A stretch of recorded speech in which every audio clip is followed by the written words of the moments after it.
Jadi Ustadz Fadlan tadi itu salah satu orang yang mendapatkan anugerah. Ini kayak di lehernya ada serulingnya ya. Jadi beliau membaca Al-Quran dengan suara seruling. Dan kelihatannya tuh nggak effort banget gitu ya. Biasa aja gitu kan. Kita baru baca Al-Ikhlas aja udah. Ini bacanya dengan bacaan yang panjang, satu nafas tapi nggak effort. Itu namanya pro. Kalau kita problem. Dalam literasi Islam ada dua istilah untuk ketenangan. Yang pertama namanya sakinah dan yang kedua namanya tumakninah. Dua-duanya artinya ketenangan. Ada sakinah, ada tumakninah.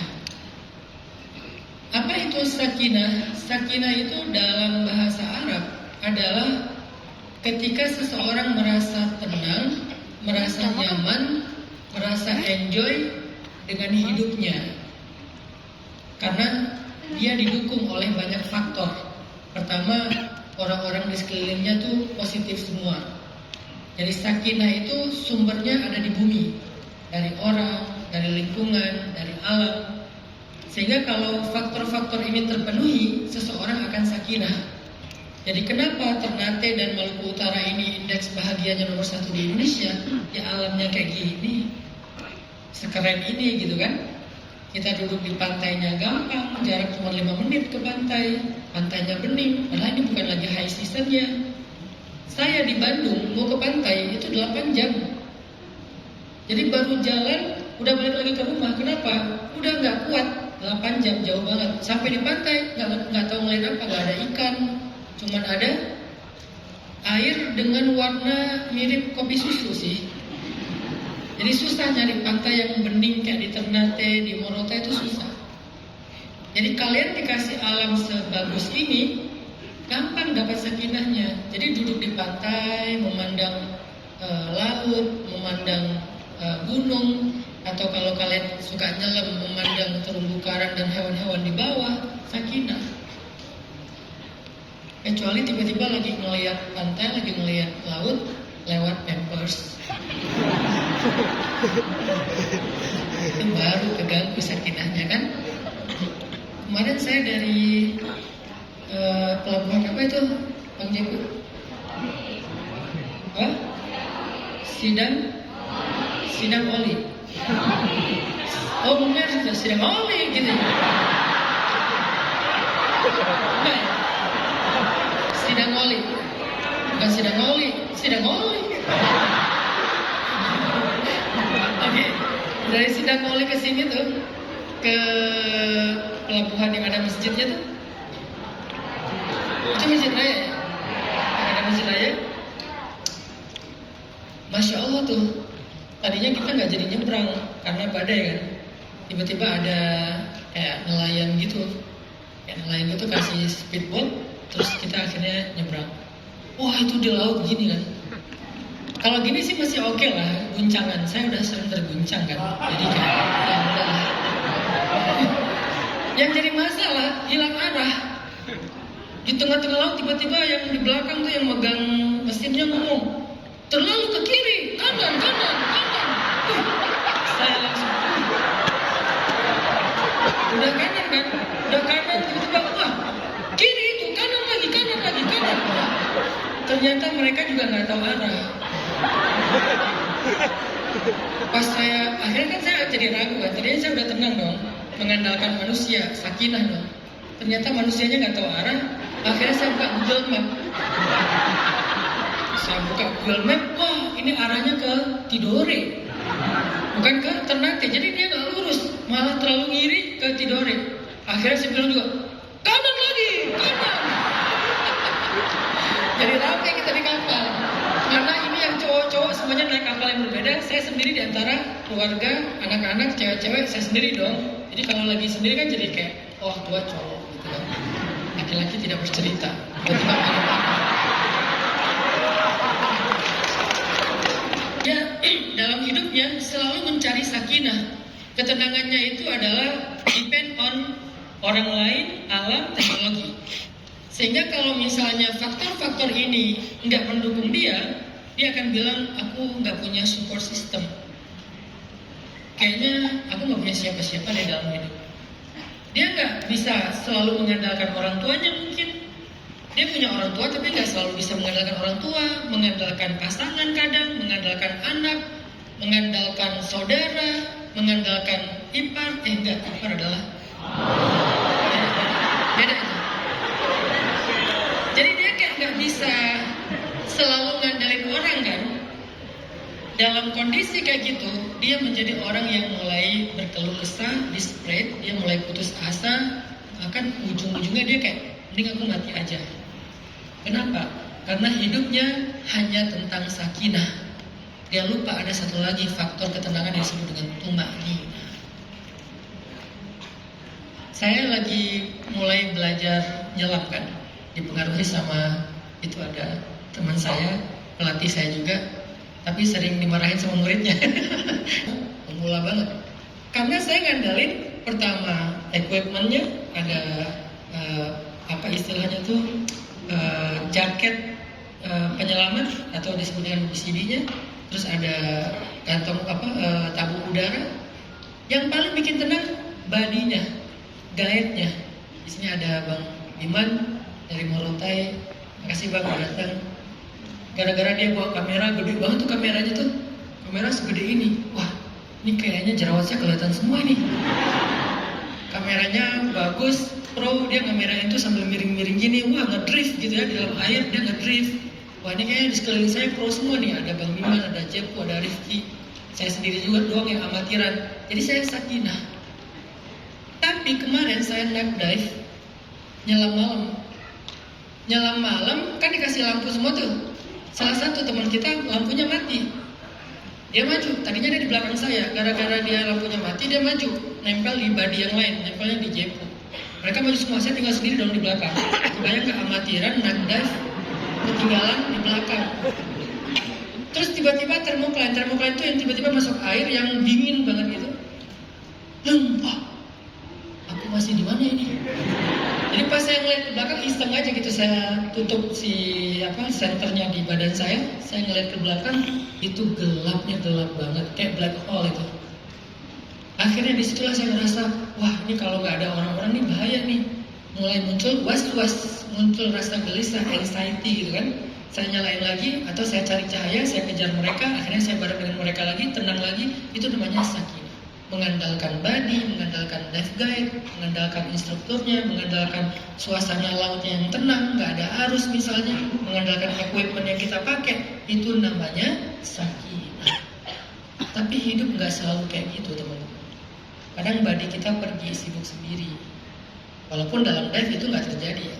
Tapi dalam kehidupan, kadang orang yang kita andalkan dia sibuk sendiri. Bukan jahat, dia juga punya masalah. Kadang-kadang kita curhat sama teman, dia curhat balik jadi adu nasib. Gue lagi susah banget nih, kenapa lo? Lagi banyak utang, berapa? 100 ribu. Masih mending 100 ribu. Akhirnya dia bilang, aku mah 1 juta. Kalau kita curhatnya berempat, semuanya adu nasib, pengen paling sengsara di muka bumi. Dapat dua-duanya, perfect.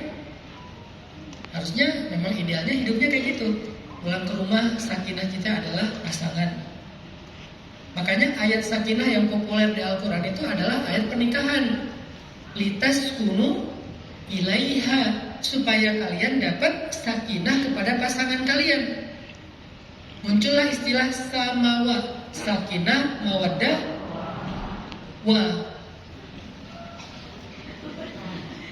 karena kalau mau benar bukan samawa, samara. Sakinah, mawaddah, rahmah.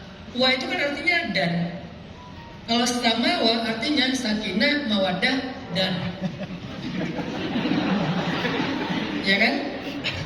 Tapi oke lah, masalah sepele. Udah terlanjur populer juga. Yang mau saya notice di sini adalah ternyata kata sakinah itu Allah hubungkan dengan pasangan di dalam surat Ar-Rum. Artinya apa? Salah satu sumber sakinah ketenangan itu adalah support system yang terdekat kita, ya pasangan.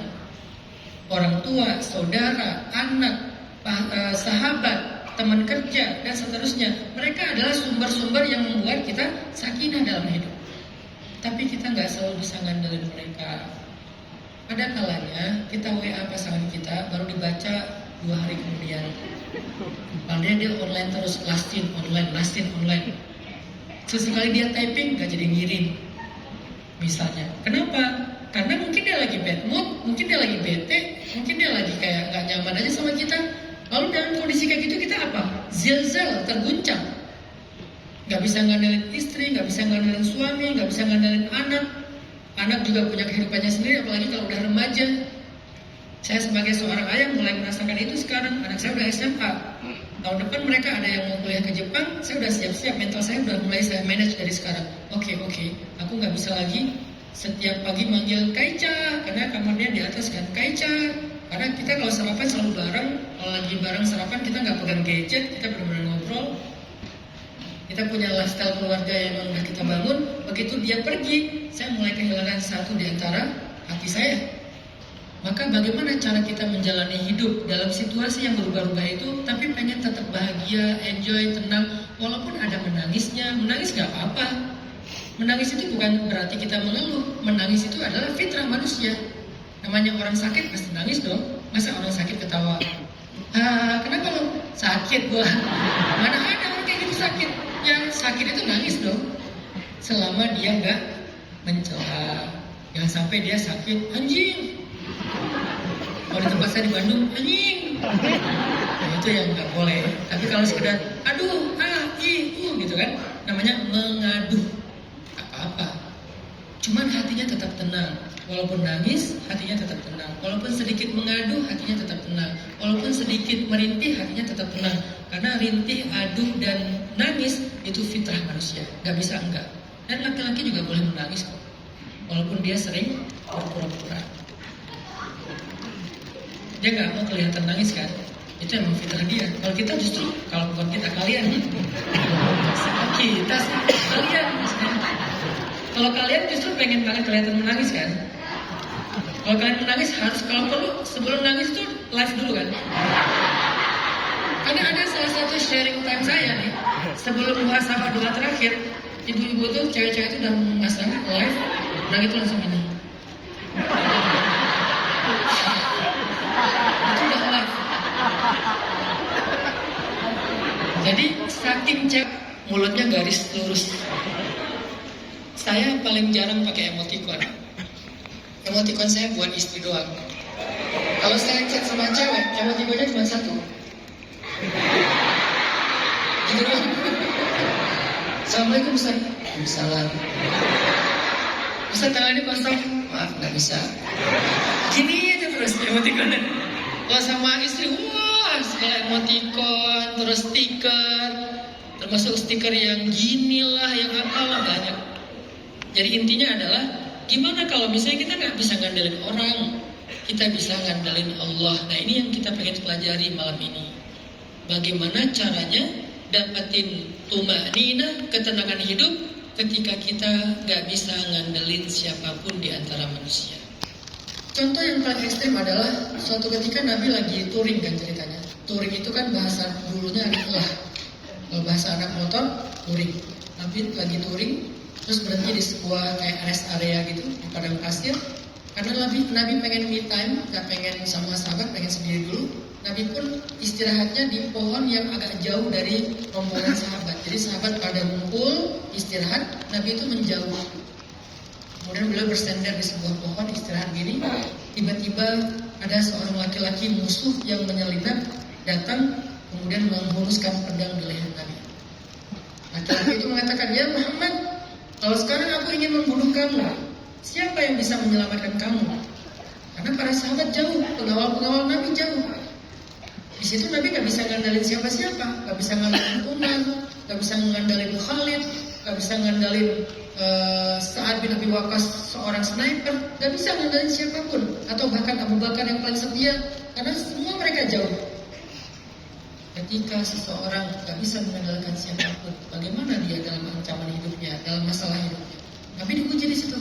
Ya Muhammad, kalau sekarang aku ingin memenggal kepala kamu, siapa yang akan menyelamatkan kamu? Karena pedangnya itu tajam banget sih. Saya ini kan gini-gini jagal ya, jagal Idul Kurban. Jadi saya setiap Idul Kurban nggak pernah ngasih ke orang, pasti saya motong sendiri. Mau sapi segede apapun, mau 1 ton atau 900 kilo, saya motong sendiri. Saya punya beberapa jenis golok buat sapi, kambing, sapi yang besar, sapi yang sedang, sapi yang kecil kan. Saya kalau ngejagal, nggak pernah lebih dari 3 detik. Nggak ada jagal. Wah ini tumpul nih, tadi habis pakai potong bawang, ganti. Nggak ada. Set, selesai. Cuman 2 detik rata-rata. Rekor di tempat saya, murid saya 1 detik. Jadi seolah belum nyabut dari sapinya udah beres tuh. Jadi kayak udah beres. Saking cepetnya. Dia cuman itu beres 1 detik. Saya 2 detik. Dan kita jagal itu dengan sangat ihsan. Hewan kita tutup dari teman-temannya biar gak ketahuan, biar gak ngeliat, gak takut, gak stres. Kemudian pas dijatuhkan pun dengan teknik tertentu dia pelan jatuhnya. Kemudian ditaruh kayak pohon pisang supaya dingin lehernya. Kemudian kakinya yang 3 kita ikat, yang 1 kita biarkan. Gak boleh 4-4-nya diikat. Supaya yang 1 itu fungsinya untuk kejang. Kalau dia kejang, dia pompa darah. Begitu dijagal, darahnya keluar. Makin banyak darah yang keluar, makin low kolesterol dagingnya. Makanya harus 1 dibiarkan. Jangan 4-4 diikat. 3 diikat, 1 dibiarin. Terus kita sebagai juru jagalnya menghitung nafas sapi. Jadi ketika saya naruh bilah golok saya di lehernya, tidak ada posisi yang udah kita hitung, saya hitung dia nafas, naik, turun. Begitu dia turun, set, berarti kan sisanya dia hembus. Begitu dia narik nafas, saya dorong pisaunya, saya tarik sekali, dia hembus itu keluar darahnya sebanyak-banyaknya. Makanya kenapa nggak ditutup pakai daun pisang? Karena untuk edukasi. Sengaja saya tunjukin kenapa darahnya ditunjukin Ustaz, kok ditutup. Edukasi, makin banyak darah keluar makin bagus. Sampai kadang ke muka saya itu banyak darahnya. Cuman salahnya saya waktu itu, anak saya yang paling kecil yang keriting air turun nonton. Dia nonton, bapaknya lagi ngejagal. Sejak saat itu, setiap hari dia, Pak, bentar aku mau ini, leher bapak. Leher saya. Hobinya sekarang ngejagal. Akhirnya saya kasih tahu dia, Dek, ini sapi ya, bukan orang, Dek. Terus nggak boleh sembarangan. Oh gitu ya. Akhirnya dia minta dibeliin sapi dari kayak patung gitu kan, kayak boneka sapi yang punya pedang mainan. Allahu Akbar, Allahu Akbar. Udah mati bah.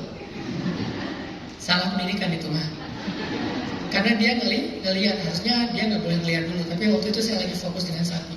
Di situ saya pengen ngasih tahu ke kalian, setajam itu yang bisa plastik, tisu itu nggak perlu dipegang, dilempar bisa saking tajamnya. Karena dia ada kayak nano apa gitu ya, si besinya, dan itu mahal, investasi untuk jagal yang ihsan.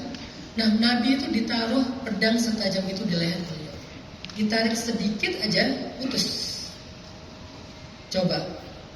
Orang itu tanya kepada Nabi Muhammad, kalau saya mau memotong kepala kamu sekarang, membunuh kamu, siapa yang bisa menyelamatkan kamu? Dengan tenang Nabi menjawab, Allah, Allah, Allah. 3 kali Nabi bilang Allah, langsung jatuh tuh pedang dari tangan musuhnya. Musuhnya gemetar, diambil pedangnya sama Nabi, dihunuskan ke arah dia. Nabi bertanya, kalau saya pengen membunuh kamu, siapa yang akan menyelamatkan kamu? Kata dia, cuma engkau wahai Muhammad. Dibalikin pedangnya, itu kesatrianya Nabi ya. Dibalikin pedangnya, disuruh pulang, besoknya dia masuk Islam. Masya Allah. Dia nggak disakiti sama Nabi, malah dibalikin, menunjukkan betapa kesatrianya Nabi. Tapi pelajarannya di sini adalah ternyata itulah contoh tumakninah. Tapi jangan kalian latih di rumah pakai pisau. Di kos-kosan ngasih pisau ke teman, kita nggak ada di level itu. Level kita pisau atau pedang tadi adalah ancaman hidup yang bikin kita anxiety. Gimana ya kalau nanti begini, gimana ya kalau nanti begitu, kan berbagai macam kekhawatiran kita itu, anxiety kita, overthinking kita itu kan sama kayak pedang yang ditaruh di leher Nabi. Nah, bagaimana cara kita menghadapi anxiety kita, overthinkingnya kita terhadap berbagai hal yang bisa berubah? Manusia bisa berubah, seseorang bisa berubah, orang terdekat kita bisa berubah. Hari ini dia jadi teman, besok kadang-kadang dia jadi musuh. Hari ini dia datang baik-baik karena ada maunya, pinjam dulu 100. Besok pas kita tagih dia jadi musuh kita. Kan semua bisa berubah kan? Gimana kalau kondisinya kayak gitu? Itu yang disebut dengan ancaman, anxiety, kekhawatiran, overthinking. Kalau Nabi konteksnya ditaruh pedang di leher. Ternyata orang yang tumaninah akan tenang menghadapi itu. Kenapa? Karena ada Allah, Allah, Allah. Tapi kata-kata Allah di lisan Nabi itu lebih berat daripada kata-kata Allah di lisan kita. Kita sering bilang Allah, Allah, Allah, Allah, atau la ilaha illallah, subhanallah, astagfirullah. Tapi nggak berat, ringan. Soalnya kata-kata kita itu nggak ada substansinya, nggak ada nilainya. Dia tuh kayak ampas, ringan sekali, hanya verbal, tidak mengandung keyakinan, belief di situ. Sedangkan Nabi kalimatnya cuma 3 kali, tapi beliefnya itu full sehingga powerful. Dan powerfulnya bukan untuk ngalahin musuh, tapi memunculkan ketenangan dalam diri kita. Itu contoh tumakninahnya Rasulullah SAW. Contoh tumakninah yang lain, Nabi Musa yang direkam di dalam surat Asy-Syu'ara ayat 62, surat 26 62. Suratnya urutan 26, ayatnya urutan 6. Biar gampang itunya. Ketika Nabi Musa membawa Bani Israel mengungsi, lari dari Fir'aun, dari kota Memphis, Memphis itu nama kunonya Kairo, pergi ke arah Palestina. Mereka karena diperbudak, ingin dibunuh, akhirnya mereka lari bersama Nabi Musa. Di akhir jalan, ternyata mereka terjebak di sebuah lembah. Kanan kirinya tebing, depannya laut, belakangnya musuh, Fir'aun dan tentaranya. Tebing tinggi, kanan kiri, depannya laut merah, di belakangnya tentara Fir'aun. Dalam kondisi kayak gitu, orang-orang Bani Israel mulai desperate, mulai putus asa. Mereka pun mengeluh, mereka bilang, inna lamudrakun, celaka, kita pasti mati, ini kita pasti ketangkap, ini kita pasti disiksa, kita sama Fir'aun. Dalam kondisi kayak gitu, Nabi Musa mengatakan, kalla, gak mungkin, kata Nabi Musa. Inna ma'iya rabbi sayahdin, sesungguhnya bersamaku ada Tuhanku yang akan memberikan jalan. Itu tumanina. Karena selama ini sholat saya bacaannya cuma itu aja, ya Allah, Al-Ikhlas, Al-Falaq, Al-Ikhlas, An-Nas. Sisa kali ganti ayat, Al-Kautsar. Pengen ganti agak panjang, dasar. Alhaakumut takatsur hatta zurtumul maqabir. Kalla saya'lamuna thumma kalla saya'lamun. Alam naj'alil arda mihada wal jibala awtada. Dari at-takatsur pindah ke an-naba. Pernah juga, ya Allah, saya pengen baca surat yang panjang sekali dalam tahajud. Beres Al-Fatihah, waladhdallin, alif lam mim. Al-Baqarah ceritanya. Pengen panjang nih. Alif lam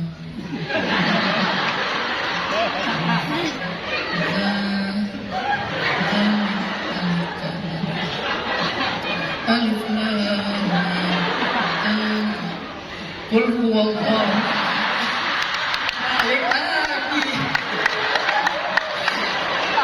Mentok, soalnya mentok. Ya Allah, kasih saya seorang imam yang hafiz. Kalau nggak 30 juz, minimal juz 30, ya Allah. Gimana caranya mengenal Allah supaya kita selalu bisa tenang menghadapi masalah, karena kita ngerasa kita nggak sendiri, ada Allah bersama kita. Salah satu cara mengenal Allah yang paling gampang itu adalah tafakur. Apa itu tafakur? Kalau dalam bahasa arti tafakur itu memikirkan. Apa yang dipikirin? Memikirkan bagaimana semesta ini bekerja. Terutama laki-laki, kan laki-laki punya naluri penasaran dengan bagaimana dunia bekerja, kan? Tapi yang kita penasaran seringnya itu adalah produk buatan manusia. Ini lampunya nih, gantungnya gimana di situ ya? Ini LED nih pasangnya berapa layar ya? Jadi satu ya. Ini di shootnya dari mana ya? Kan kita kayak penasaran gitu kan? Ada curiosity-nya kita untuk mengetahui bagaimana dunia bekerja. Tapi terbatas hanya di produk manusia. Sekarang coba naikin levelnya, cowok-cowok terutama. Pelajari bagaimana semesta bekerja yang diciptakan Allah, bukan cuman buatan manusia. Penasaranlah dengan semesta ini, bagaimana dia bekerja. Jadi yang namanya tafakur itu artinya memikirkan bagaimana semesta bekerja, lalu dialamatkan kepada Allah bahwa semua ini adalah karya Allah, kehendak Allah, kebesaran Allah, pengaturan Allah. Itulah tafakur. Dan kalian tinggal di negeri yang mudah sekali buat tafakur. Di belakang kalian ada gunung, di depan kalian ada laut. Coba tafakurin dua faktor itu. Mau jadi avatar yang gunung boleh, mau jadi the way of water juga boleh. Kalian tafakur itu deh. Saya hobinya baca Quran, tafakur. Jadi saya memahami Al-Quran dengan tafakur. Karena dulu di Al-Azhar saya ngambil jurusan tafsir Al-Quran. Tapi saya nggak mau memahami tafsir Al-Quran hanya dengan membaca buku. Saya ingin membaca semesta, terutama ayat-ayat semesta. Dan sebagian besar ayat Al-Quran itu tentang khalqis samawati wal ardh, penciptaan semesta, untuk memperkenalkan hasilnya apa.